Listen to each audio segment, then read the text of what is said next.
Severance, Season 2, Episode 8. This season so far, it's been just great episode after great episode. We're outside again. It really feels like after Season 1, they figured out what they had. And they're like, yeah, we're just gonna go all in creatively with this. It became a lot more cinema. It looks like Milchick's painting or photograph. Oh, is it Miss Cobelvig driving? She's actually driving.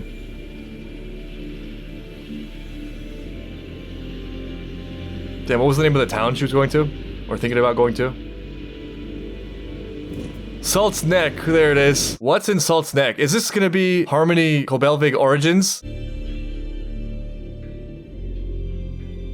It's a lot of establishing, a lot of atmospheric establishing. Beautiful. Wonder where this was filmed. They found some really great filming locations for this season. Wow. It's different. It's different. I really want to know her backstory. I also really hope we get a Milchick backstory episode one day. I need to see Milchick's backstory.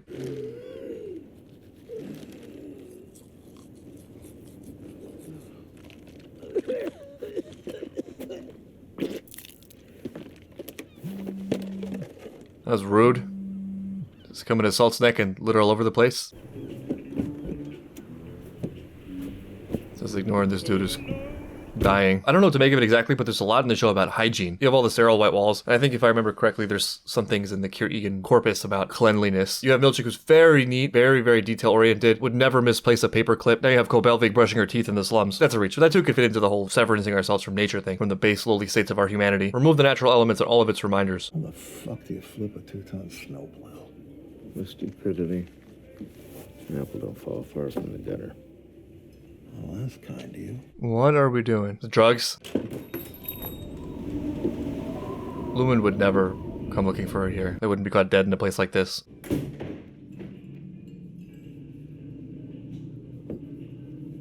Thought I told you to never come back here. Harmony Cobel will flip my toboggan. That's my line.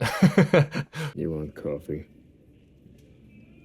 No. What do you want? What did she do? You know, around with the market readjustment from a few years ago and the fluctuating interest rates, there was a retrenchment from some of the core infrastructure investments. Where are all the youth, though? This seems like such a nice, fun, lively place to be. One of my family members lives in a place like this where there used to be a lot of industry and then it disappeared. And it's really weird because it's really beautiful, really quaint. People are really nice. And then randomly there will be some massive national news story about some huge meth lab bust and a weapons arsenal seized. And you're like, really? Here? And there are also a lot of people who like to drink at the one bar. And you wonder, like, isn't this kind of small? There's no secrets, really.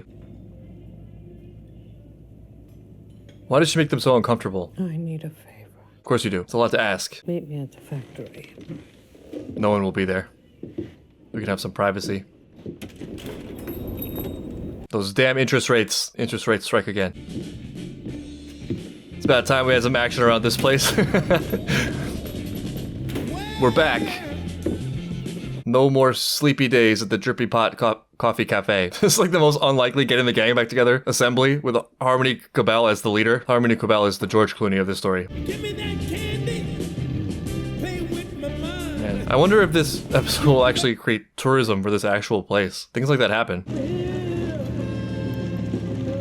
Could you have picked a more dramatic waiting spot? I just gotta always watch her back and her front.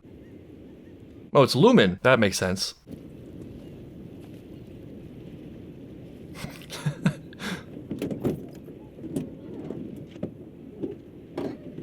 Whatever it is, it's a big thing. Big history and big ask. If they're watching the house, they'll recognize my car. How much trouble are you in? A lot. Enough. Maybe. I mean, I don't know. She's obviously very scared. She does know a lot. All colleagues lift each other up. The hell happened?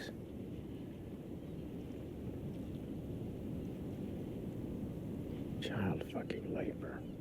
Oh, is that all? Here and Imogen met at the ether mill. You know that? So we've been told. I can smell it on your breath. Pathetic. Fuck you. You can help me or not. But I'll not be the punching dummy for your resentments. Yeah, it's not just resentment, it's also guilt. That would be an interesting time to pick up. Why not answer? Not a very discreet spot either. Not hard to watch. Though, like, you would be noticed if you were watching it, because there's no one there. The location scout for this show did such a great job, or for this season at least. The location scout for season 1 had a pretty easy job. White Wall Studio, Mark's house interior. Season 2, the largest waterfall in the world. So the Ether Factory was here. Is this the Ether Factory? The one that she's talking about? The one we heard about in the tome? Is this the start of Lumen, its origins? That conceivably could shed some light on the situation. Tell her to drop dead for me. Were they like the child laborers?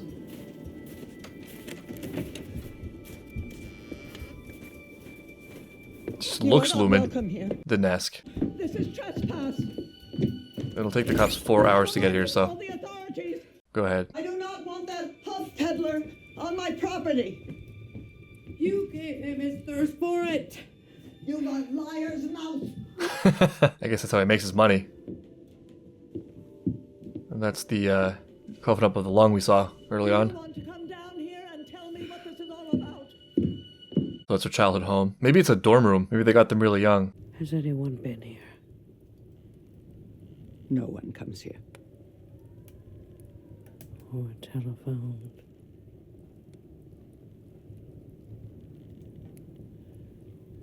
A Mr. What? Drummond. Oh, he was here. Or he did call. That room stays shut until all who remember her sit with Kier. You know this. Give me the key. Weird.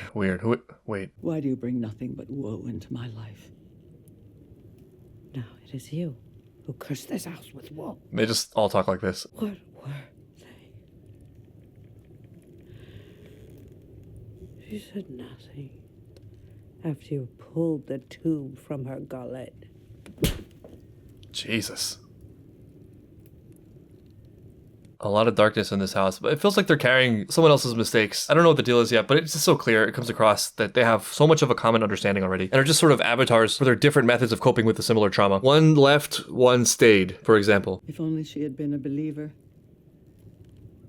Perhaps she would have found solace in the 9. Are we still devout Keeganites, even You after didn't have they've to left? listen to her wheezing, as I did day after day. This actually, though, is like a very down-to-earth family struggle. The one who stays behind I to would take have care of the cared parents. for her myself, had I not been at school. Where you belonged. The one who goes off. And the Wintertide Fellowship. Even at the factory. No apprentice was more industrious. They were workers.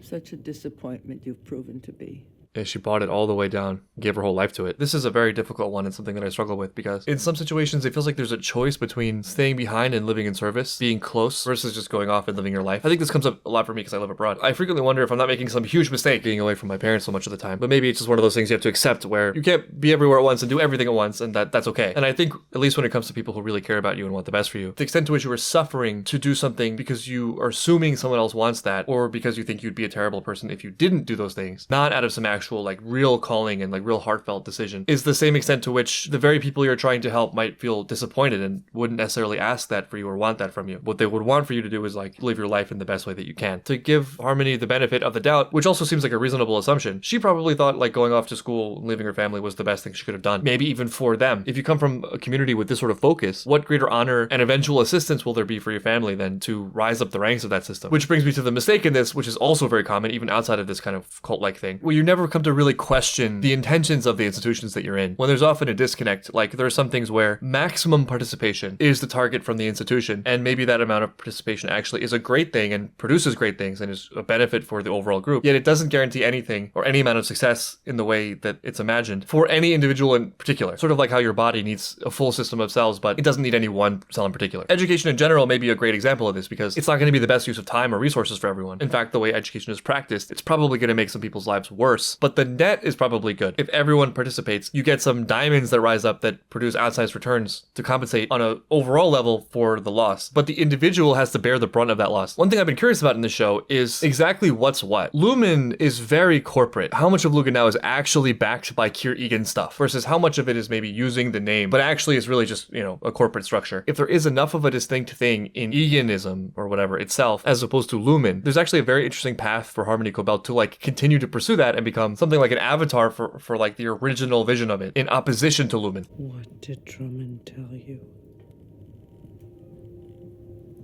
Return and plead forgiveness, child. Yeah, I don't Illegals know. were granted. I don't know. I think they're gonna tell me we're going grocery shopping, and then next thing you know, I'll be digging my own grave in the forest. Do you know where it All is? you will find in there is pain. Well, I mean, we're going in. We're going all the way in. No turning back now. This looks very familiar.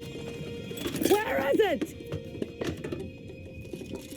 Wow, are these Egan tarot cards? That's the 9, huh? Vision, benevolence, probity. Oh god, I want these. Play my adherence to these highest virtues to be like the persistence of falling water, carving away the crude. You are my mouth, and you. Through ye I will whisper on. Praise my gayer. I think it's supposed to be gaze. Couldn't they make this a little more clear for me? They do this on purpose. Everything gotta be shadowy and vague. Just send me a pack of these cards in the mail. I don't know why I'm so hungry for like Egan stuff. I really want to read Wiles, but it's so blurry. The thought also just popped into my head that maybe Lumen made their early fortunes selling addiction. God, this feels like Silent Hill suddenly. A demon was summoned in this room by a very sad child. And that demon was Harmony Cobel. I think she really believed what she was doing was good. I think she probably was getting herself going, keeping herself going by telling herself she was sacrificing for a noble purpose, and that her mother would be proud of her, and that one day maybe she could turn around and help the people she had left behind. And that's really painful to think about it, that the net result was that she didn't do either. She lost both.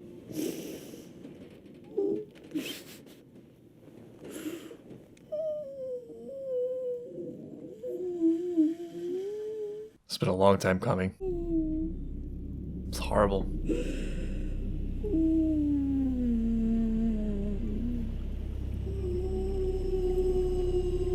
Jesus. The sound design too. At that transition. So many interesting ways that she can go from here. Loss of faith in something. What? How do you know a crow's skin? Okay.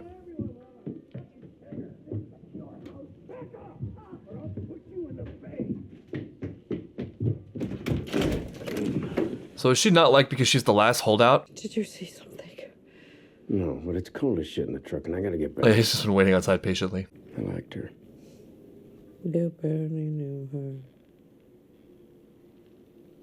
She hated Lumen more than I did, so I needed. Oh, interesting. So she maybe was not proud. That means Harmony went off against her mother's wishes, having to stomach that. In that situation, maybe it's like, well, she'll come around when she sees what I do, but then that just didn't happen. And it seems like Sissy is a real zealot. I mean, for all this to have happened in this town, to see all the fallout, to have no external reward, to have no support, no reinforcement whatsoever, but to be this much of a holdout for this old belief, I feel like that makes her a little bit dangerous, actually, because it's such a fragile position to be in. And it kind of shows her cards. It shows her hands and how much she needs it, how much pressure there is behind the dam of like the truth of how terrible it is that she's working so hard and has been working so hard for so long to keep back. The thought of letting that out is so terrifying, so vulnerability inducing that anyone who has the tiniest chance of unraveling that is a threat. I've noticed, or at least I think, people can get very angry at others for the cognitive dissonance that they've created for themselves. Since inward reflection has been closed as an option, there's only outward. At least she doesn't have to live with Sissy anymore. I'm sure Sissy also has her reasons, criticisms aside. Or at least there's going to be a point at which it made sense in the past. You want to get high? Oh, is that what it is? We're doing Huff? Huff peddler's gonna peddle Huff. We've lost everything, but at least we still have ether. He didn't, like, wait for her answer. I think the real question was, like... Well, it wasn't a question. It was, I'm gonna get high. That looks terrible. Oh, no, it looks great. Never mind. Everything's fine. Oh, we're back to terrible. That was a short-lived drug. Oh, we're back. All right. Okay, this is a volatile one. Just like when I was a child. This sure brings back memories of being 8. Yeah. I haven't done that. Oh my god, I can't believe it was actually exactly what I said. Wow, that's crazy. You ready to man the vat for 10 hours? Ready to do anything right now. This ether got me feeling a type of way. It's shameful that you sell it. Well, what do you think Lumen was doing? Look, this town's economy is my ether.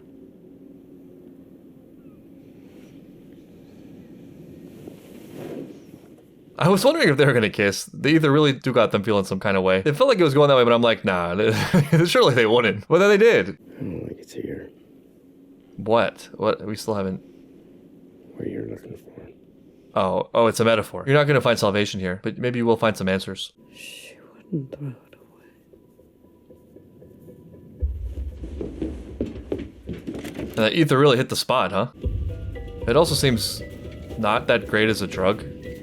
I mean, aside from the emotional volatility, it seems extremely short-lasting. You just gotta, like, keep huffing, I guess. Must go through a lot of ether. Annual Reminisces. He was a pretty prolific writer. To give him some credit. The man really was a creator.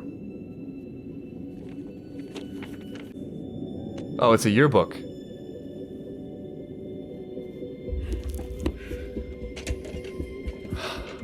Man, okay, I gotta go back. I gotta try to read it.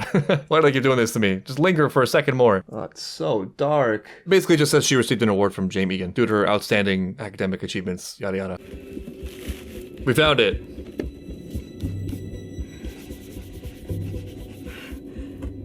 James Egan Fellowship. Yeah, and all that positive reinforcement too, to be recognized for being great, to get acceptance. That's the glue, speaking of addiction. Find it? Was that what it was? The truck ready. The bust? And watch my head. Or something inside of it. I'm going. Don't tell them I was here. I would never bear falsity to a steward of the Egans. Great, that's good, okay. I'm glad. Lumen destroyed this town. It's for the greater good. Everything that you have, you owe back to the Egans as fealty. No, I don't think so. It's a tough loop to break. If one of the virtues is never doubting, then, well, you just never doubt. And you're golden. It's a closed loop. This faith is the best faith, so if you are of this faith, you are the best. And if you want to be of this faith, you must always believe in this faith and reject temptation. But, you know, there are some things that are not so great. I almost didn't have faith there for a second, but I will pass this trial and I will continue to be the best of the best faith. This is a very easy example to target, the sort of zealot-like faith, but it's not exclusive to this, and, like, we probably all fall victim to this in one way or the other. You see this in political-based thinking, where if it's less issues and specifics based and more affiliation based, where there's a good side and a bad side, anything that's a criticism is a lie and an attack. And on the contrary, anything that is positive about the other side is propaganda. And those two things are exclusive to the respective parties. They can't be all those things at once in different ways. I also feel like I see this with theories where, like, someone posits a claim and then someone says, well, there's no evidence for that claim. And then the answer is, well, it's because they're hiding the evidence. Lack of evidence means hiding evidence, which proves the veracity of the claim. Another example that just came up in ReZero is that people will use this for things they don't want to believe in because they make some causal link where if this is true, that would mean something that probably it doesn't mean. And really that rationale is motivated by deep fear of the thing. So, like, this thing can't be true. Hypothetical example, not making a claim on this whatsoever, just as the model of the frame. If we admit there's any differences in, say, intelligence, that would mean there would be discrimination against people of lower intelligence versus higher intelligence. When really, one, your fear about the discrimination has no real bearing on the truth of the matter. And two, that's a big causal assumption. That's a huge leap, and those two things are not necessarily connected. Just because there's a difference in something like intelligence doesn't have any bearing on the ethics of how you treat people. That almost kind of reveals your hand a little bit. You would think about or treat someone negatively based on something like that. It's your fear or your belief set that are being protected. It's not actually about the truth of the matter. Way more mundane, but maybe actually more existentially threatening. The thing of, like, this person would never do that to me. Even if that's true, the rationale is often not the details of human capability, but more like, that's just way too threatening to think about, and I'd rather not. This might not sound like it, but like some sympathy for this kind of thing. It's very human. Mine! My designs! Your designs? Circuit blueprint, base code, overtime contingency, Glasgow block, all of it! Did she design Jamie Severance? was the inventor. Oh, Harmony Cobel invented Severance and got no credit for it. Damn, I didn't know she had it like that. I gotta start huffing ether. That's my takeaway from this episode. Why have you never spoken of this? Oh, so you didn't know. I was told Kier's knowledge is for all. That is true. And it's out there. I would be Oh, so it wasn't just generosity and benevolence. Whatever those other ones were. It was... Oh no! Oh no, Oma, you are just such a zealot. And it doesn't even matter who made it. It was her hand that removed the tube, not mine. Probably to escape you. Your mother was a coward. More sick in the soul That's than in the body. pot and kettle, etc. Filled with malice and resentment. She's hiding behind this whole thing. She's not a nice lady. I thought you were different. My flower. Also, yeah, it was her influence. You are a weed, just as she was. Yeah, what was I saying about, like, it's gotta be an external attack. You can't look inward. That would be bad. It can't be me that's wrong. I got just too much behind this now. Well, enjoy your virtues alone. Hampton. I'll see you around.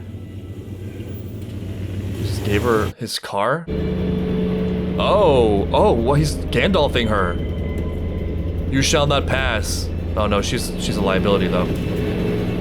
So this is a liability. These tempers and assholes. You're in a lot of danger. One last ether hit. This is like a religious reformation thing happening, you know? Like, there's this pursuit of man to find meaning, which personally I've come to believe is there. There is a lot of richness to life and experience that I don't think is just made up or subjective or at our whims. I think there's a foundation bigger than us that we can explore even though we can't quite tie it down into tangible form. If nothing else, just because of its scope. And just to put it into very simple terms, we're just a subset of it. So, you know, we can kind of see it through reflections and patterns. And one weird thing about it that I think adds to the confusion is that even though I think there's some objectivity to it, it ends up being a very personal experience of that thing. It's not something that can be directly passed from person to person easily, just like with most forms of ideas that require kind of a deeper emotional connection. But still, we have something and people get drawn to that thing, and there are moments of real discovery and beauty, and that idea is so powerful and creates such a contribution that a group forms around it. And then what ends up happening is, because there cannot be a direct perfect transfer from person to person, it starts to drift away from its base, from the pursuit of like this higher thing, and becomes about kind of the signifiers of that thing, like the group itself, the texts, the traditions, idolatry, the money, the power, whatever, all the normal human things. But then at a certain point, someone in the group, or like a small number of that group, will be like, wait a minute, how did we get here? This isn't what it was supposed to be. This wasn't where it was. And then